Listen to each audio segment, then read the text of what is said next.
Hey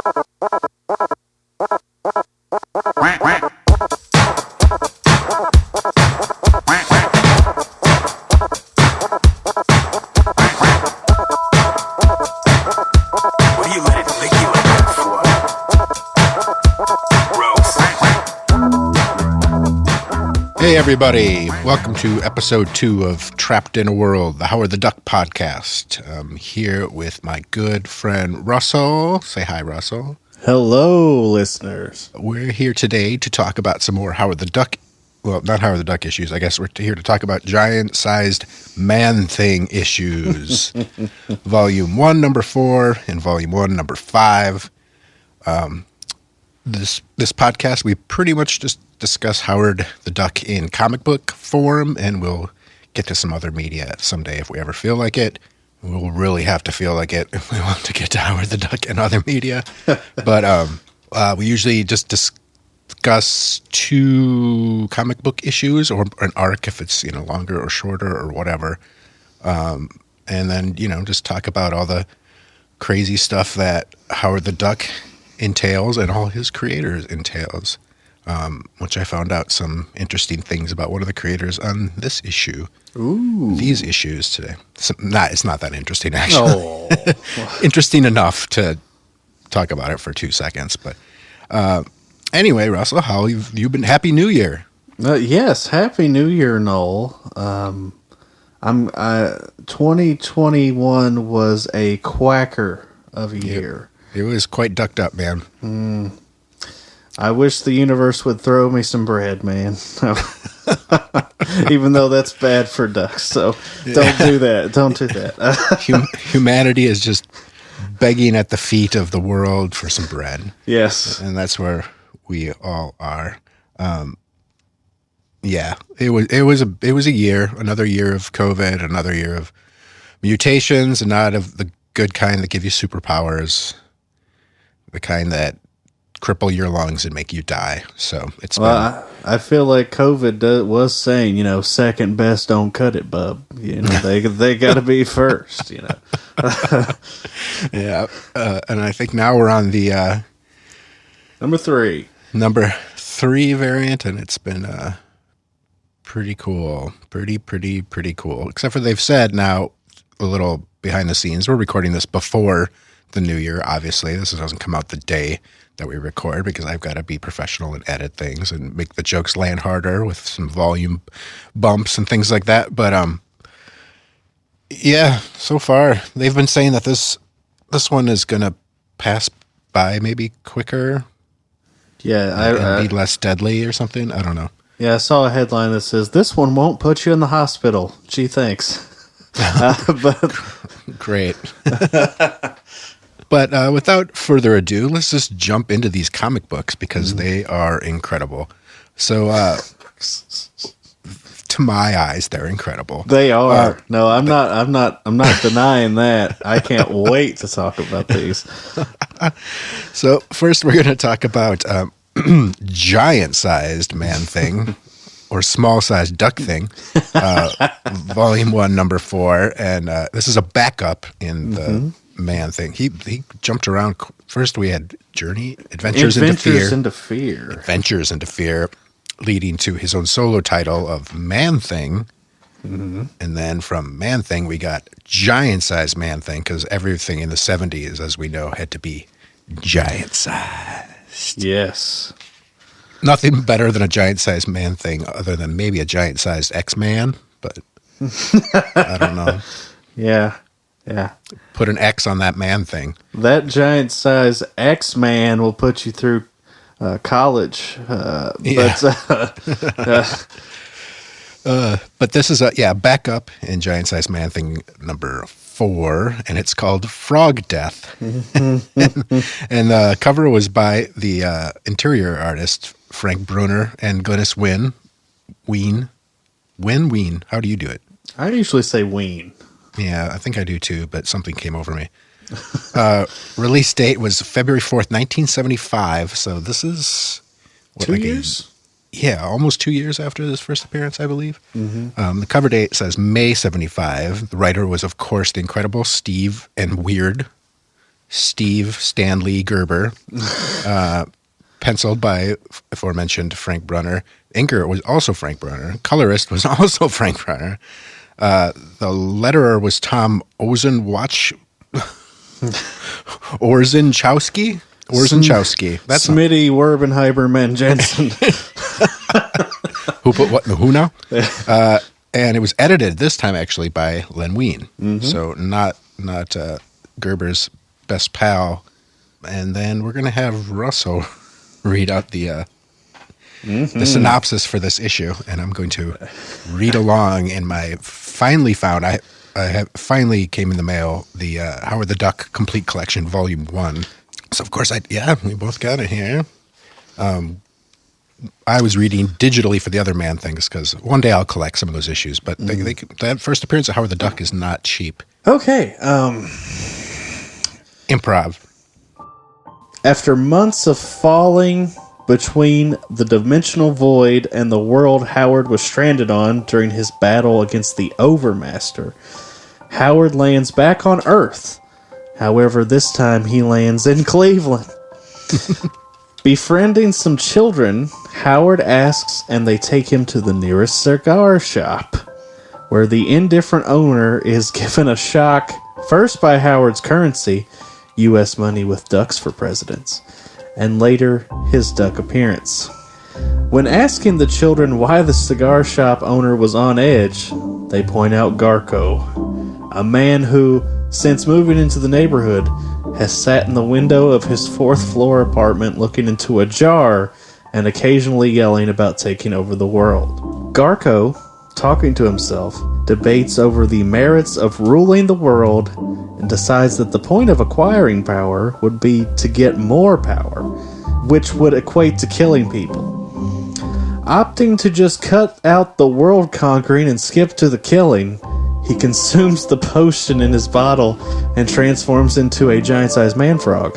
When the rampaging Garco approaches Howard and the boys, Howard sends them off to call the police while he battles the man-frog. Howard finds a trash can lid for a shield and a piece of wood with a nail in it to fight Garco. During the fight, Garco begins to shrink and turns into a real frog. Swinging blindly, Howard accidentally strikes a police officer who has arrived to the scene. Not believing his story about a giant man-frog, the police arrest Howard instead, believing him to be the maniac in a duck suit. As the police car drives away, it runs over the frog body of Garco. Yep. And that is our first solo appearance of Howard in our 616, apparently. Yeah. Reality. I just want to say before I ask you, the first sort of splash page, Steve Gerber's captions about what does it say? These are worlds upon worlds, worlds within worlds, worlds without end. Every man's mind is a universe. It's just fantastic. I was blown away. Pan in, and it's just Howard. After his last adventure, had fallen off the bridge of reality or whatever. Yeah.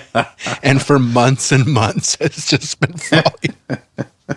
He's falling into reality. It's so funny. Consider the plight of Howard the Duck. Well, first off, I just have to say he's so much cuter now. Mm-hmm. He's adorable. And I have to also say we get our first wow. It's like right on the first page. Wow.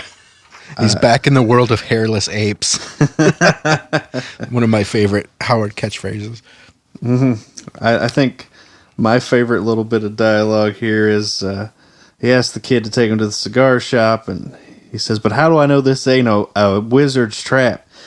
Because there ain't no wizards in Cleveland, man. Cleveland. How could a place possess so eerie and evil a name and not be ruled by demons?" Well, Steve, guess what? It is evil and ruled by demons. Yeah. Any place that would have the rock and roll museum obviously has to be consumed by demons. Okay. What'd you think overall of this first solo story for Howard. So, those first two issues we covered in the last episode were just so bizarre. And, I mean, not necessarily bad, just so fucking weird. But this was like, I was like, yeah, I genuinely really like this writing. This one was the first one where I was like, yep, I'm on board with this 100%. But even more so the next issue, but we'll talk about that when we get to it. Yeah. Yeah, it was a lot of fun. You really get your first, like, proper Howard story. I mean, you get his voice really comes out for the first time. I mean, it was there from the beginning, but he didn't have much dialogue before. Right. Just a couple key quips. Yeah, and you just see that he's kind of like... he's trapped in a world.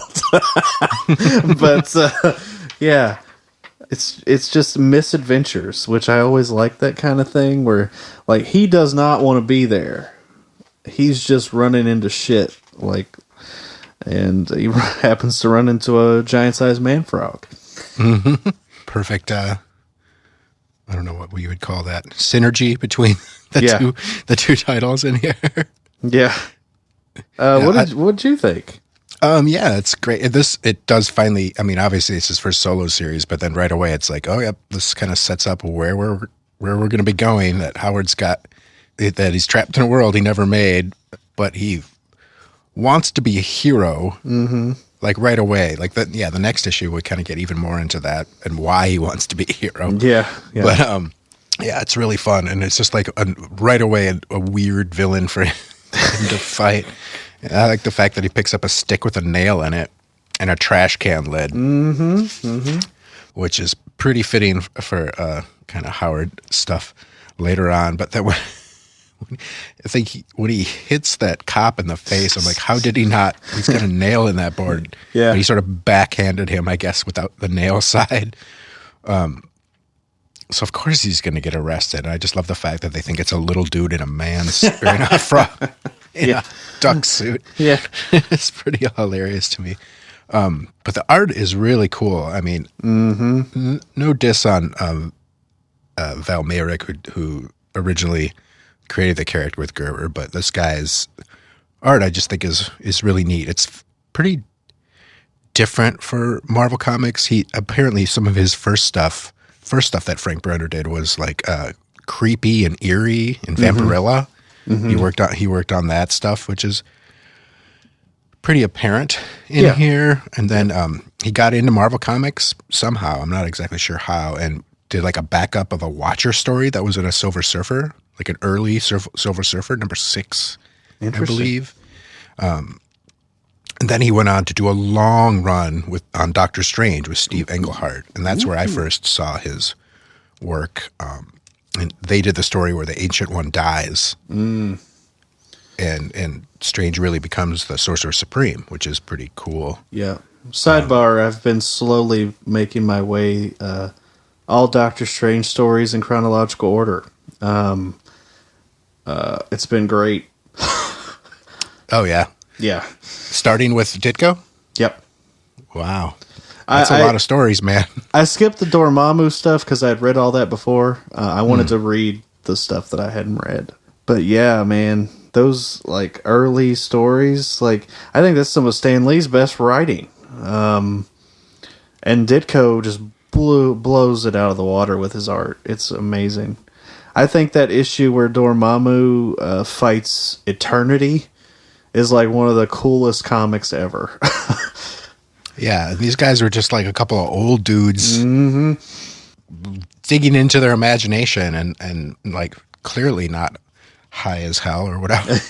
I mean, we know Ditko wasn't, so that just proves that dude was probably a little crazy.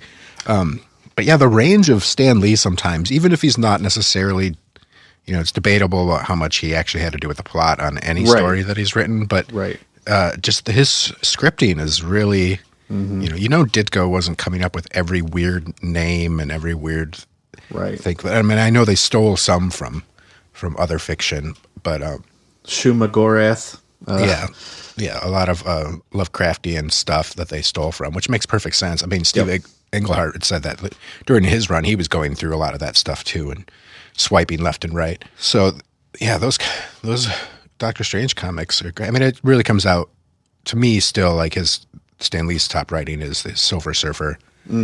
So like, it's just, the point is he's got quite a range on him. Right. And I think it's like we talked about last time.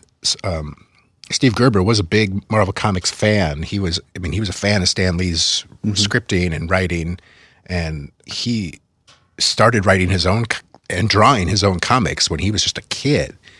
And he was sending those things to Roy Thomas because they both came from Missouri, and Roy Thomas was a little older, and I'm not sure if it was when he was writing for Marvel or not yet, but Gerber was sending things to Roy Thomas, and Roy Thomas was like giving him feedback, like, oh, you could do this or that or whatever. So right away, he was already like, as a kid, like, I want to write for Marvel Comics. I'm such a big fan of these things. And then that's how he got the job is, Roy Thomas was later on in life working for Marvel, and Gerber was working, I think, at an ad agency or something like that, being a copywriter or editor. And he basically he had been corresponding with Roy Thomas the whole time, and he wrote like, kill me. I got to get out of this job. Please help me do something. And Roy Thomas is like, come do some stuff for Marvel.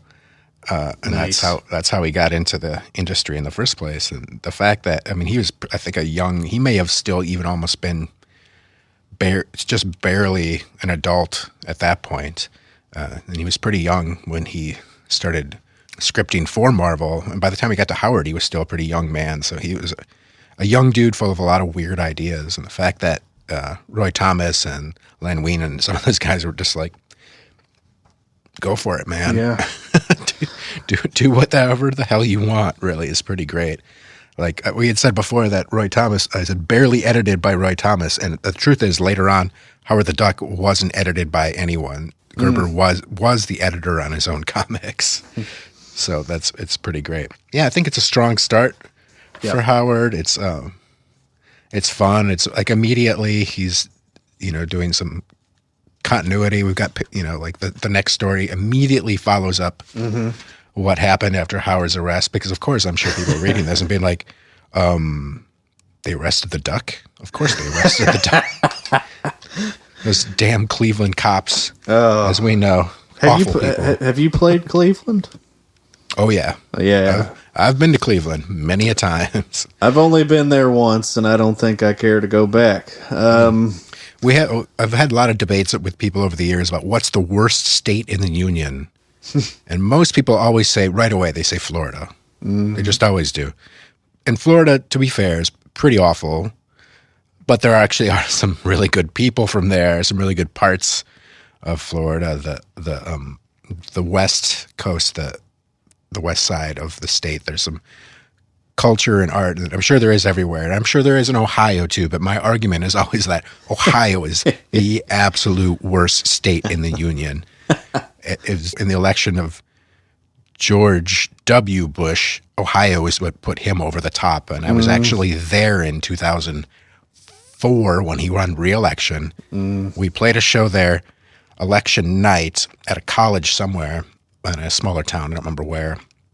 But everybody was feeling kind of good, like, oh, I think, maybe Bush will get out of office. We can have this war on terror kind of nightmare can end or whatever, at least be sidetracked. And the next morning, woke up to the news that the county that we were staying in is the county that pushed Bush over the top in Ohio. Wow. So as we were leaving wherever we stayed that night, probably a cheap motel or something, I was hanging out the van window, screaming at passerbys on the street, like, you fucked this up! You assholes fucked this up! God damn it! And that's when I decided Ohio is the worst place. And Cleveland's actually, to be fair, Cleveland's like, there's a lot of cool stuff in Cleveland, a lot of cool people, and throughout the state too. Yeah. But just generally, like the hillbillies in Ohio are really hilly-billy. Yeah, and take that from a hick from Kentucky. I prefer Kentucky way over Ohio. It's beautiful there. Yeah, it is beautiful here. Mm-hmm. Otherwise, why the hell would anyone want to live there? That's what I say about West Virginia too. I love traveling in West Virginia, but it doesn't have much else besides Mothman. It's got the guy who just tanked the whole Build Back Better bill, but that's for a different podcast. Yeah. I'm going to start a new podcast. It's called Joe Manchin, Eat a Dick. Trapped in a state he didn't. Trapped in a state he never made. Yeah. Trapped on a luxury boat he never made. Oh boy. So should we rate this? No, or I don't know. We didn't do ratings last time. Why rate perfection? You're Really? You're right. When you're right, you're right. You can't really. We'll just say that my opinion is that it's a great start for a Howard run. Yeah. And it's no surprise that after these two, we get right into his own book.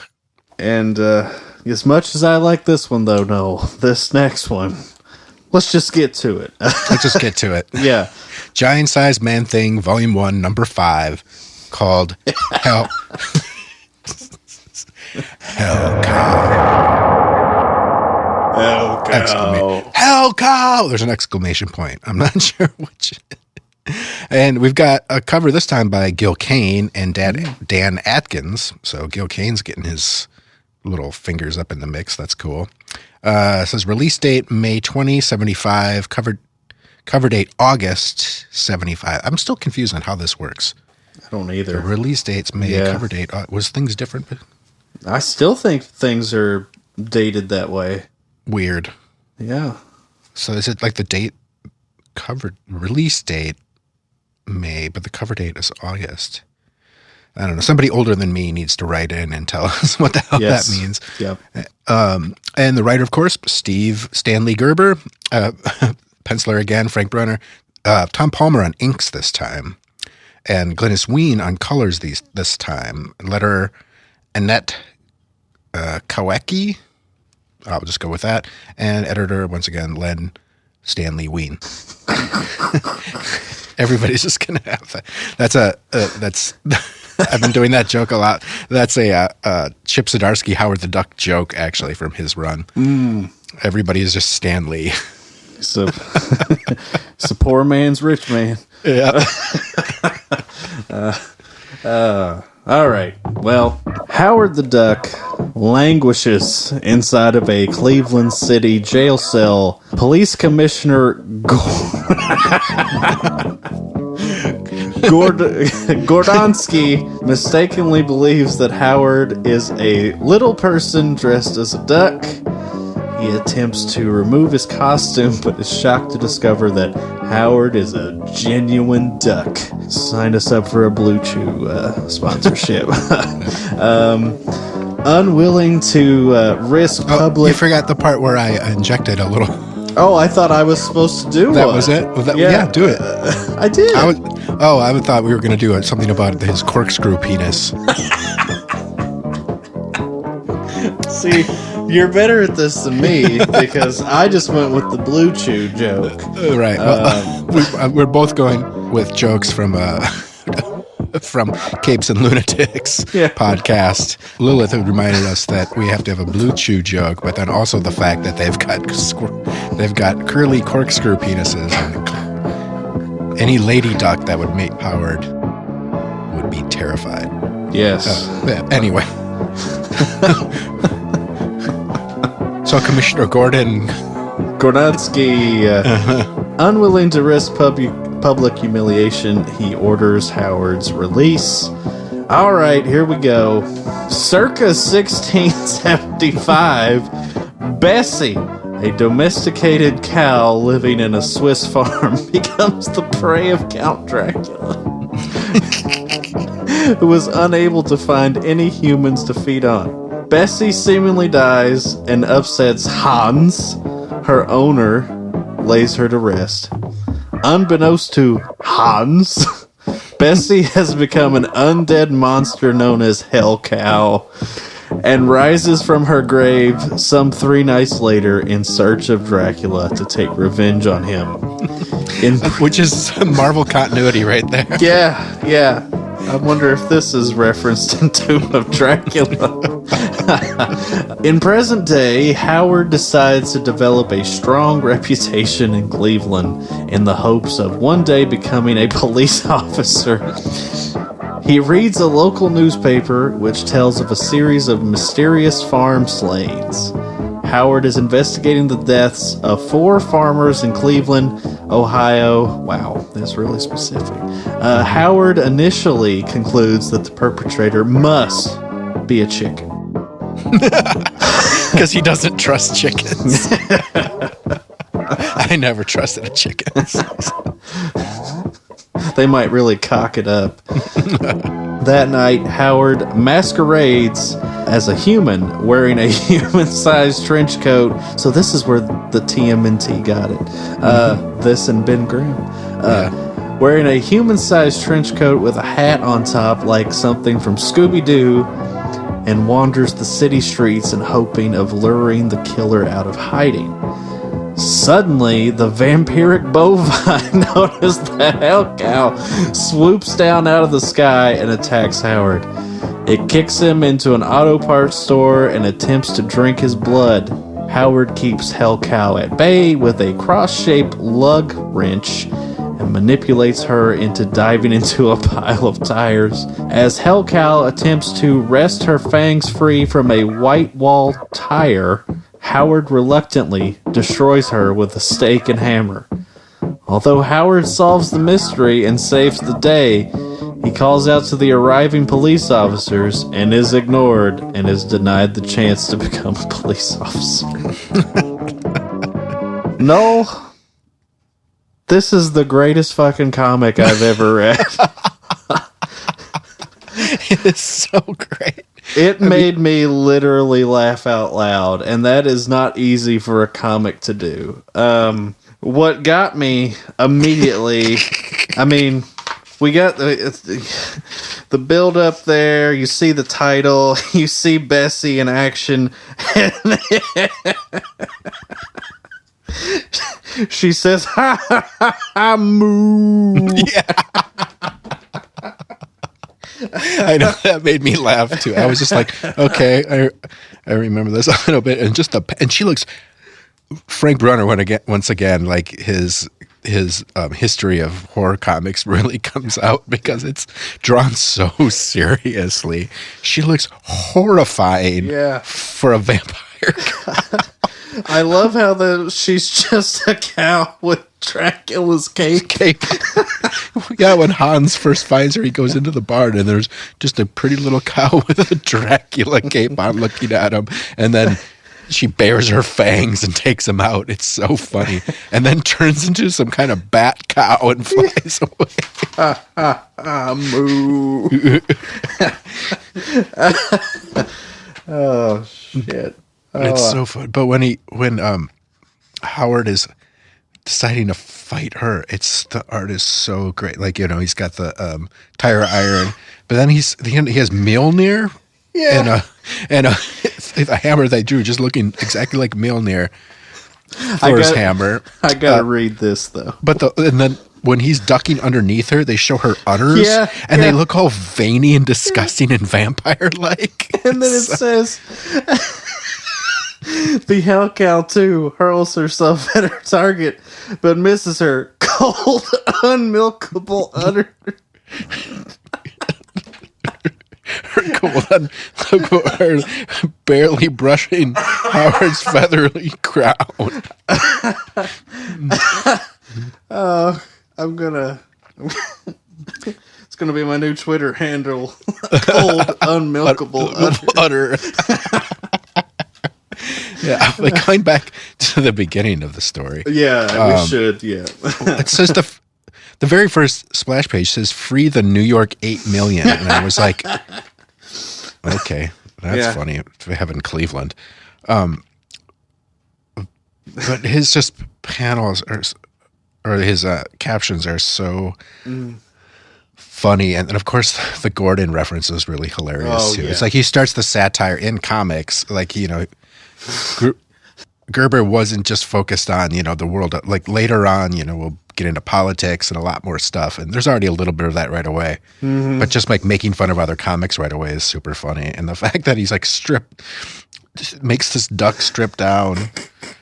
I said all your clothes. Yeah, he's like, now I'm going to do what these other cops should have done. I'm going to frisk you until I find the zipper on this crazy outfit. It's got to be, but there's just skin, a mutant, some sort of horrible freak. And Howard just is thinking, oh, brother.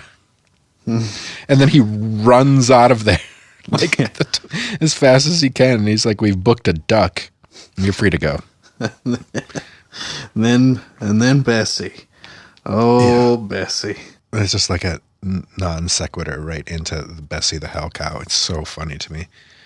I was not prepared for an actual Dracula cameo. Yeah, and there's an actual Dracula cameo in there. Yeah. And it looks like Marvel Dracula. There's no doubt about it. It's so funny. And of course, the trench coat is awesome.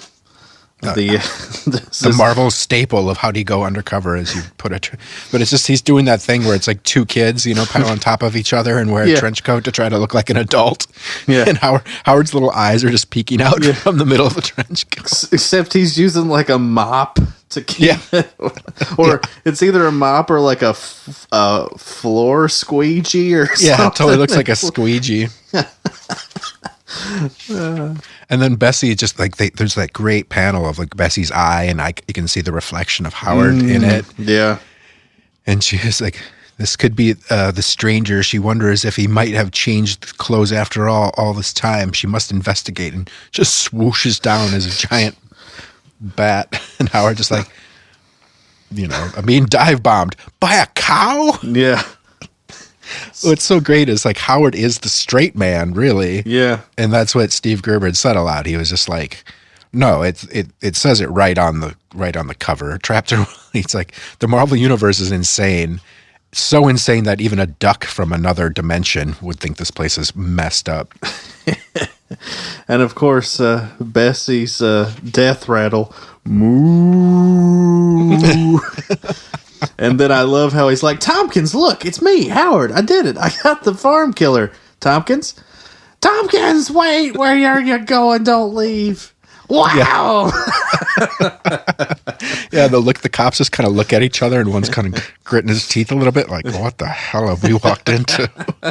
I guarantee if we walked in on a duck driving a stake through the heart of a vampire cow, we'd probably have the same reaction. I think I would turn around and run a lot faster than I know the hardened Cleveland PD have seen some shit, but not me. No. Donald the fucking Duck just stabbed a vampire cow. They've never seen cold, unmilkable udders. And it just ends like very much like a Ditko Lee Spider-Man comic, where it's just like sad again. The Inconsolables. The inconsolable Howard the Duck. Steady work, a roof over his head, a respectable position in society. Nope. There's no getting away from it. Oh, man. Yeah, this was a classic. Instant classic for me.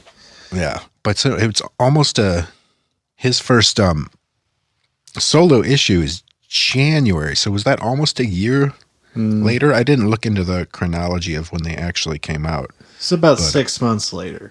About 6 months later. Well, that gives him enough time to talk Marvel into giving him his own. They must have been getting a lot of letters and stuff at this point. Yeah. I mean, we knew they were getting letters before when he killed Howard. People were sending their dead ducks to Marvel Comics in protest. So they're like, okay, bring him. I wonder if it was a similar thing to when they killed Gwen Stacy. if Stanley turned around and like, bring back the fucking duck.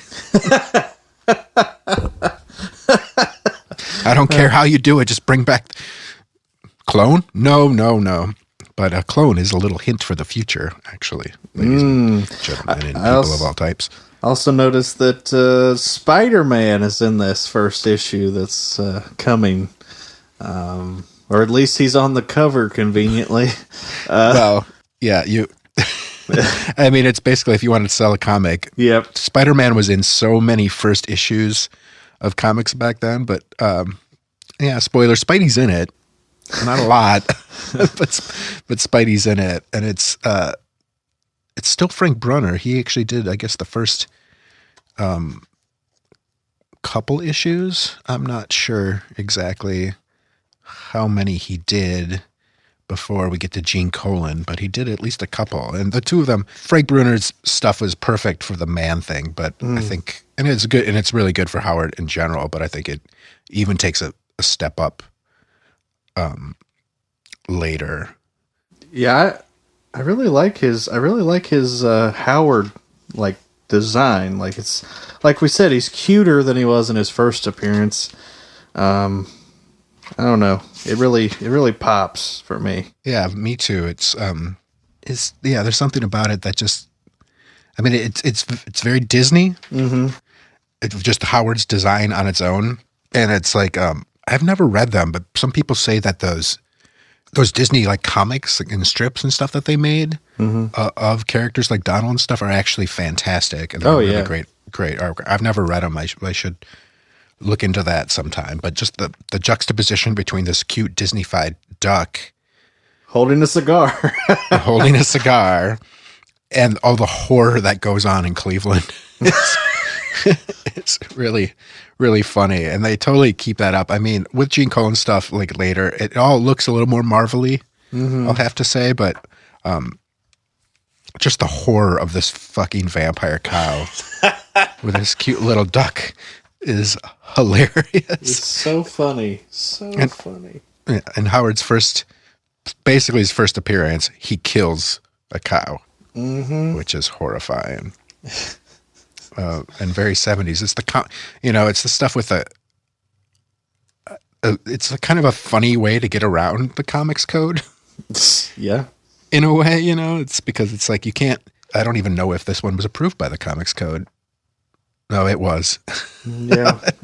Like things had really loosened up by this time. Yeah, they were already publishing Tomb of Dracula by this point, and Werewolf by Night, and right, and a lot of the stay-at-home parents and priests or wherever were on the Comics Code Authority had retired by this point, or just been like, we can't read all of these comics.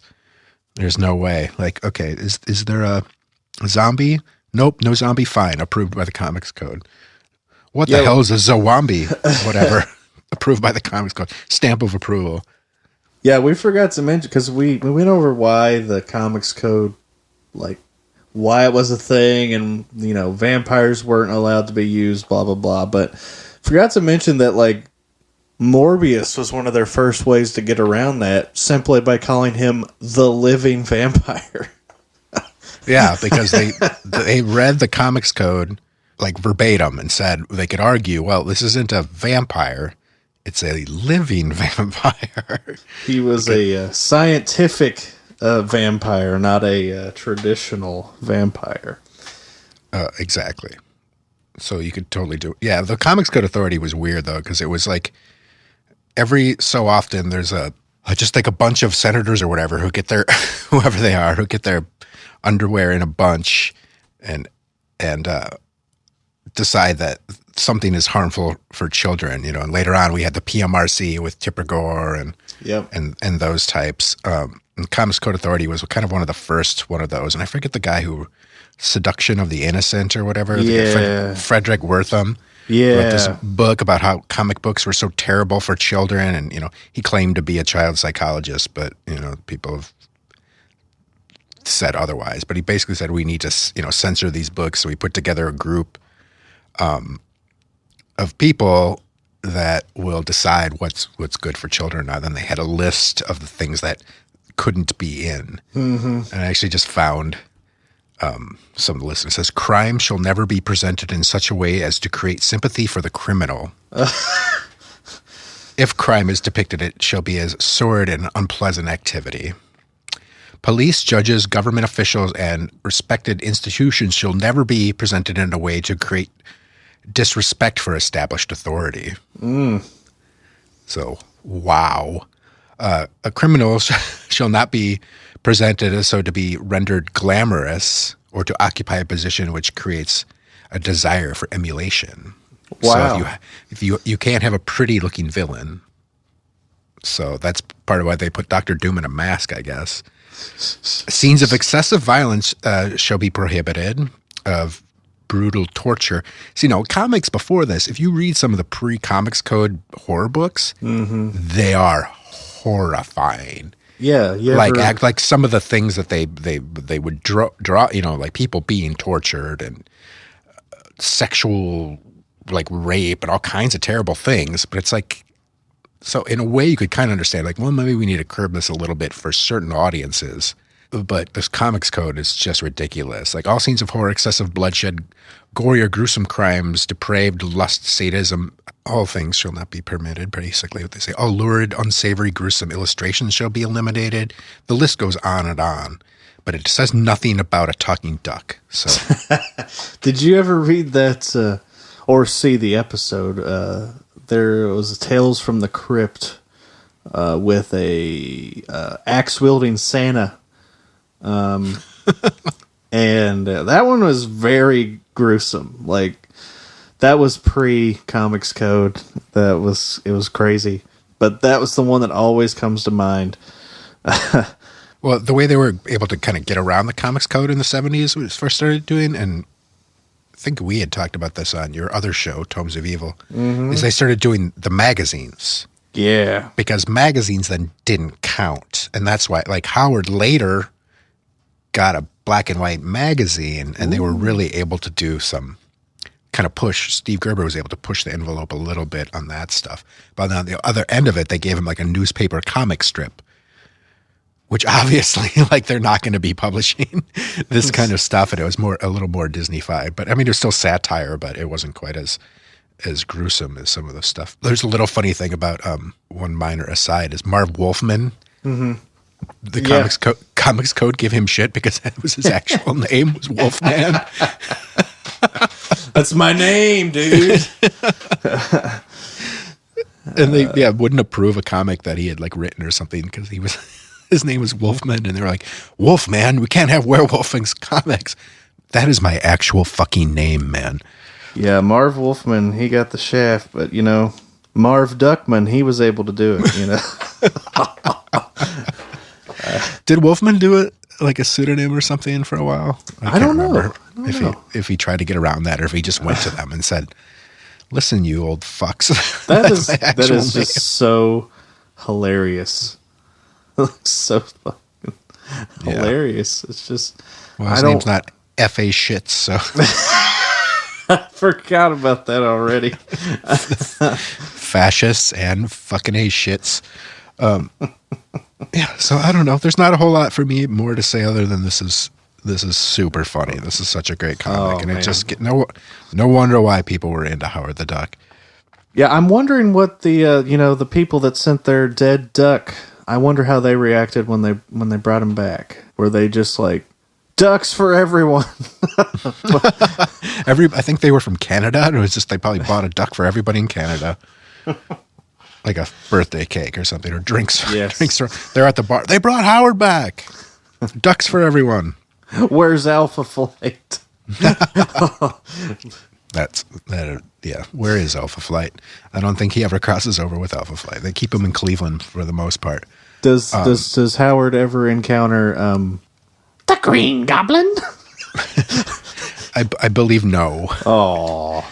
Most of the time they give Howard his own villains. Yeah. Like sometimes the Marvel superheroes will show up, but I don't think he ever sees most. I mean, even, spoiler, he's in an issue of Defenders later, and even then they make up some really silly Defenders like Steve Gerber villains for him to face, but it is a really great issue. I can't wait till we get to that one. It is hilarious and very strange. Yeah, I noticed the back cover of this. He's with Doctor Strange, Nighthawk, Hulk, and Valkyrie. So I assumed the Defenders would play a role in one of these stories. Yep, it's true.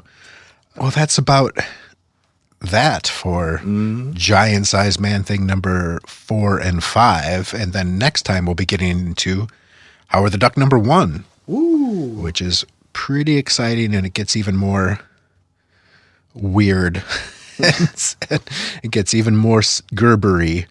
But it's pretty great that right up Steve Gerber later would have some fights with who owned Howard the Duck, and just a spoiler for the next issue, the credits, it says right at the top, created and written by Steve Gerber.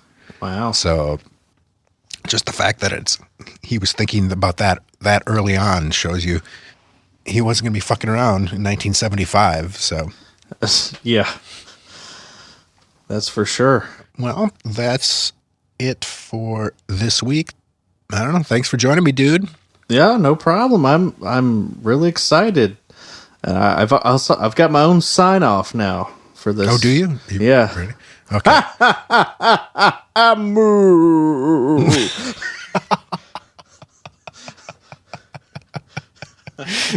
That's what it will be from now on. Well, thanks everybody for listening to Trapped in a World, the Howard the Duck podcast. And we will see you in a couple weeks. Bye, everyone.